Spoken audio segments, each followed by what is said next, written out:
प्रणाम। तो दोस्तों आज हम लोग छोटा मछली बनाने जा रहे हैं, यानी स्मॉल मछली बनाने जा रहे हैं, फिश फ्राई करने जा रहे हैं। तो आप लोग वीडियो पर एकदम बने रहें दोस्तों। देखिए कि छोटा मछली कैसे बनता है। देखिए कितना अच्छा से एकदम आसान तरीक़ा से हम लोग छोटा मछली को आज बनाने जा रहे हैं। तेल गर्म हो चुका है, तेल डाल दिए हैं। अब देखिए इसमें मछली हम लोग डालेंगे। तेल अभी गर्म हो गया है? अभी तो नहीं गर्म हुआ, सट जाएगा इसमें लग रहा है। डालिए तो। हाँ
हमें हाथ वाले तुम बनाने हैं स्वाद कब आलू की तेल घेर एक आदमी में जी मता दे। हां फिर तो खबर करिए।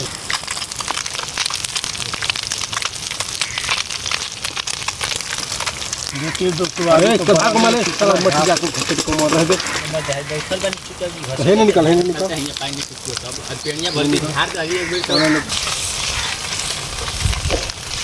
तो भी का चला गया हो गई ज़्यादा तो मज़ा ना दे।